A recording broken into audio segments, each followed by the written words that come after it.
kekuatan yang besar dinamakan kekuatan pikiran bawah sadar. Dan itu pun terjadi pada semuanya. Hari ini saya ingin coba kalian bagaimana menghafal dengan cepat, mencintai matematika dengan mudah, dan semua pelajaran mudah. Sehingga ujian menjadi nilai minimal 95. Rafa, sebagai contoh awal, mau kamu menghafal sekali langsung hafal, kemudian impianmu menjadi kenyataan, nilai-nilaimu bagus. Mau nggak? Mau, Pak. Sip. Kita lihat, dan ini tidak dari rekayasa. Rafa, sekarang hadirkan, kamu suka main game nggak? Ya, suka sih Pak, tapi nggak terlalu sering. Bagus. Kamu punya hobi apa? Main bola, Pak. Ya? Main bola. Bola. Di sini juga ada Faska. Wah, Faska ini sudah angkat tangan dari tadi. Daril, oke. Saya pilih Daril untuk menemani sini. Daril, bebaskan mic-mu. Nanti Faska ya. Daril. Udah. Ya. Satu lagi. Oh, yang Putri dulu, yang Putri. Saya akan bermain. Ini banyak yang resen, keren. Lupna, bebaskan mic-mu. Oke, Putri. Lupna. Oke, nggak apa-apa Putri satu dulu ya. Perhatikan saya. Kita akan optimalkan kekuatan pikiran dan nanti semuanya, bukan hanya 3 orang ini. Sekarang kita lakukan yaitu pura-pura lupa. Pura-pura lupa. Hanya sekedar pura-pura lupa. Oke. Tidak dimatikan mic-nya untuk 3 orang ini, fokus. Sekarang kita akan mulai dengan pejamkan mata untuk fokus. Pejamkan matamu bertiga. Yes, yang lain tidak usah ikut. Yang lain melihat saja. Sekarang kita belajar pura-pura lupa. Jadi kalau saya bertanya apapun, kamu langsung menjawab dalam pikiranmu, lupa. Gitu. Presiden Indonesia yang pertama, lupa. Langsung itu jawabannya. Ungkapkan dengan mulutmu, katakan lupa. Gitu. Ya, ada suaranya. Ibu kota negara Indonesia? Lupa. Nah, kayak gitu. Presiden Indonesia sekarang? Jokowi. Lupa. Nah, kalau Jokowi masih ingat dong, lupa. Langsung gitu. Lupa. Oke. Langsung, ini kita pura-pura lupa. Ini kita sedang mengoptimalkan kekuatan pikiran. Pura-pura lupa. Oke. Saya ulangi lagi. Saya sengaja rekam di laptop saya. Ini untuk khusus ini. Perhatikan baik-baik. Fokus, konsentrasi, Pura-pura lupa. 5 tambah 5, pura-pura lupa. Lupa gitu. Bagus. 10 kali 10. Lupa. Sekarang fokus.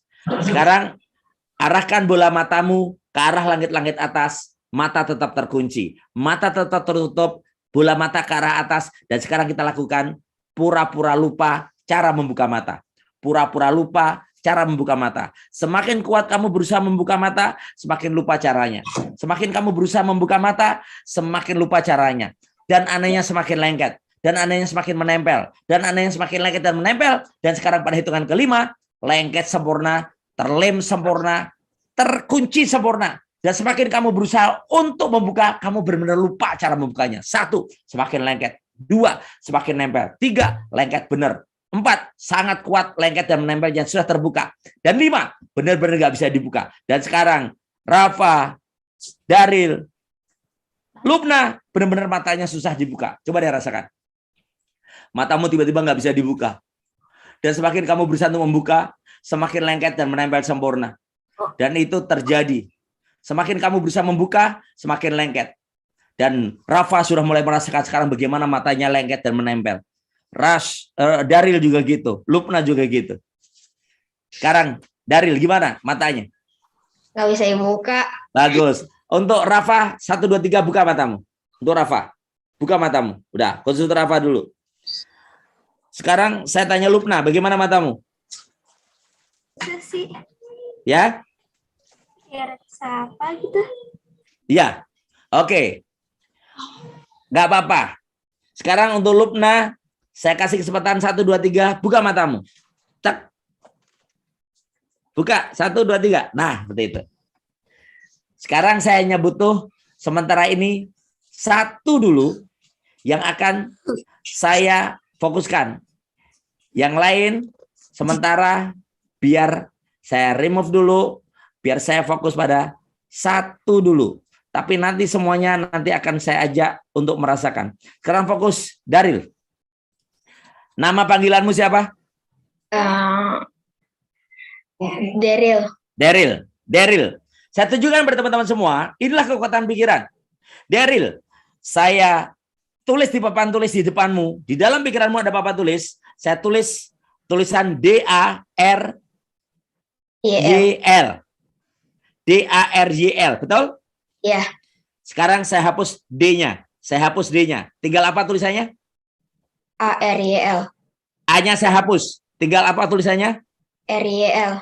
R-nya saya hapus. Tinggal apa tulisannya? YL.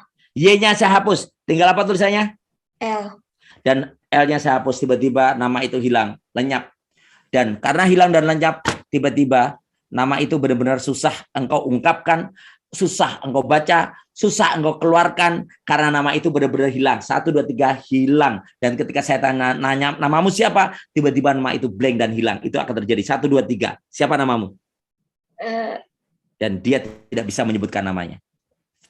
Itulah kekuatan pikiran, bro, guys. Hati-hati kalau kamu bilang, aku nggak bisa matematika, aku nggak suka gurunya, aku bingung, aku pusing, itu akan terjadi.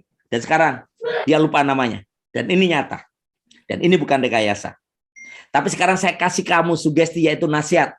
Sekarang dan seterusnya, nggak tahu kenapa, kamu semangat banget untuk belajar. Termasuk matematika, IPA, biologi, bahasa Inggris. Semuanya kamu mudah. PKN, kamu semangat. Sekarang, Daryl, saya kasih tahu nama kamu. Tapi kamu sudah hilang blank lagi. Sekarang saya tanya kepada kamu, game yang kamu sukai apa? PES. Yang itu paling kamu sukai? Sehari kamu main game berapa lama? Gak tahu. Tapi untuk sementara, kamu sekarang akan mengurangi gamemu. Kamu akan mengurangi gamemu dan lebih suka untuk membaca Al-Quran, belajar, sholat yang rajin, taat orang tua, patuh sama guru, dan semua itu adalah hobimu yang baru. Kamu suka membersihkan kamarmu, merapikannya, meletakkan sampah pada tempatnya, sholat subuh tanpa dibangunkan, mandi tanpa disuruh. Sekarang dan seterusnya, seiring napasmu, seiring detak jantungmu, itu akan terjadi. Dan ketika kamu membuka matamu, sementara gamemu saya hapus. Set! Dan namamu pun sementara saya pinjam. Sampai saya kembalikan. 1, rasakan kepalamu yang ringan. 2, tubuhmu yang segar. Dan 3, buka matamu. Siapa namamu? Dan masih hilang karena belum saya kembalikan. Kenapa itu bisa terjadi? Itulah hati-hati dengan pikiran bawah sadar. Dia sekarang lupa namanya. Tapi saya tanya, gimana kamu? Game yang kamu sukai tadi apa? Dan itu hilang. Mohon maaf, kamu lebih suka belajar sekarang. Lebih suka ngaji yang benar. Sholat yang rajin. Dan kamu gamemu apa yang kamu sukai? Gamenya mau dikembalikan atau sementara hilang? Hilangin dulu. Hilangin dulu sampai belajar, sampai ujian selesai ya? Iya. Kamu mau nggak dihilangkan hobi gamemu sementara hilang dan kamu nggak ada tertarik main game sama sekali? Jangan dulu. Oh. Oke, kamu mau main game, tapi kamu boleh main game tapi yang ringan-ringan dan 1 hari maksimal 1 jam maksimal. Setelah 1 jam kamu tidak ada keinginan lagi kecuali belajar, istirahat yang cukup, makan yang cukup, dan kamu menjadi anak yang hebat. Mau dikembalikan nggak namamu? Mau. Saya tanya, game yang paling kamu sukai tadi apa namanya? Dan hilang. Gak usah dikembalikan ya gamenya ya? Iya. Oke, untuk sementara sampai kamu ujian selesai, kamu nggak tahu cara main game itu dan tidak tertarik sama sekali melihat game itu. Dan juga game-game, apalagi game yang merusak pikiran, game kekerasan. No. Oke? Oke. Sip. Bagaimana kamu? Perasaanmu untuk belajar sekarang lebih semangat? Iya. Dan sekarang saya kembalikan namamu, dan ini berlaku untuk saya dan kamu. Dan ini adalah nyata. Saya kasih namamu. Namamu adalah nama yang keren. Setiap kali ada orang manggil namamu, itulah nama kesuksesan yang membangkitkan semangatmu di masa depan. Namamu adalah D. A, R, Y, L. Bacaannya Daryl. Siapa namamu? Daryl. Itulah namamu, nama keren. Sudah ingat namamu? Ya. Tapi gamemu kamu masih lupa. Apa nama gamemu? Nggak tahu. Nggak tahu. Ya udah, sekarang yang penting kamu belajar yang banyak dan itu hadiah untukmu. Biar kamu nilaimu dapat minimal 95. Semangat Daryl? Ya. Oke, bagus. Sementara Daryl saya kembalikan ke tempat sebelumnya. Baik. Daryl penasaran. Oke. Kita lanjutkan. Nanti di akhir materi, ini sudah jam 9 lebih loh. Oke, kalian tetap semangat. Ini saya tunjukin nih. Hambatan kesuksesan kalian itu pada diri kalian sendiri.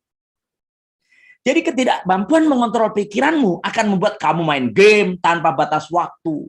Tidur tanpa batas waktu. Gak mau belajar. Gak mau ngerjakan tugas. Akhirnya apa? Nilaimu hancur. Kamu harus berpikir optimis. Orang tuamu tidak mendampingi terus-menerus. Ingat itu. Gurumu tidak bisa membersamaimu terus-menerus. Pikiranmu adalah proposal hidupmu. Hari ini, malam hari ini, kamu tulis impianmu. Apa yang kamu ingin peroleh? Dan minta kepada Allah. Minta kepada Allah. Nilaimu berapa? Mau ke SMP mana? Kamu nanti suatu saat SMA mana? Mau kuliah di mana? Ingat, hambatan suksesmu adalah dirimu sendiri. Dirimu sendiri hambatan internal. Sebagaimana rantai gajah. Rantai gajah itu, kalian tahu? Rantai gajah itu ternyata memang lemah, tapi karena diberikan sejak dia kecil, maka ketika gede, walaupun dia kuat, tidak akan berani pergi selama rantai ini ada. Kenapa? Di dalam pikiran gajah sudah berkata, selama ada rantai, aku lemah dan tidak bisa pergi kemanapun. Padahal rantai ini sebenarnya adalah sangat mudah diputuskan oleh gajah. Ini makna hambatan internal, hambatan dalam pikiran diri kita sendiri. Yang kedua, hambatan internal itu diantaranya adalah suka mengeluh, suka menunda, suka malas, suka menyalahkan, dan banyak alasan. Kalian screenshot ini. M4B. M4B adalah rumus kegagalan. Kalau kalian masih punya 4 sampai 5, M4B ini, mohon maaf.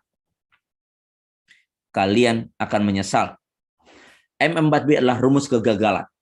Mengeluh, menunda, malas, menyalahkan, banyak alasan.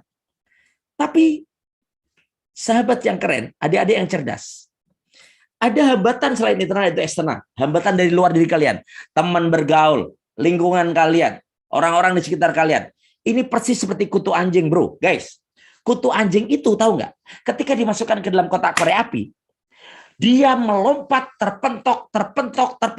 Padahal sebelum dimasukkan kotak korek api, dia itu lompatannya 300 kali lebih tinggi dari tubuhnya. Tapi mohon maaf, ketika dia dimasukkan ke dalam kotak korek api, hari ke-15 dikeluarkan dari kotak korek api, dia hanya mampu melompat setinggi kotak korek api.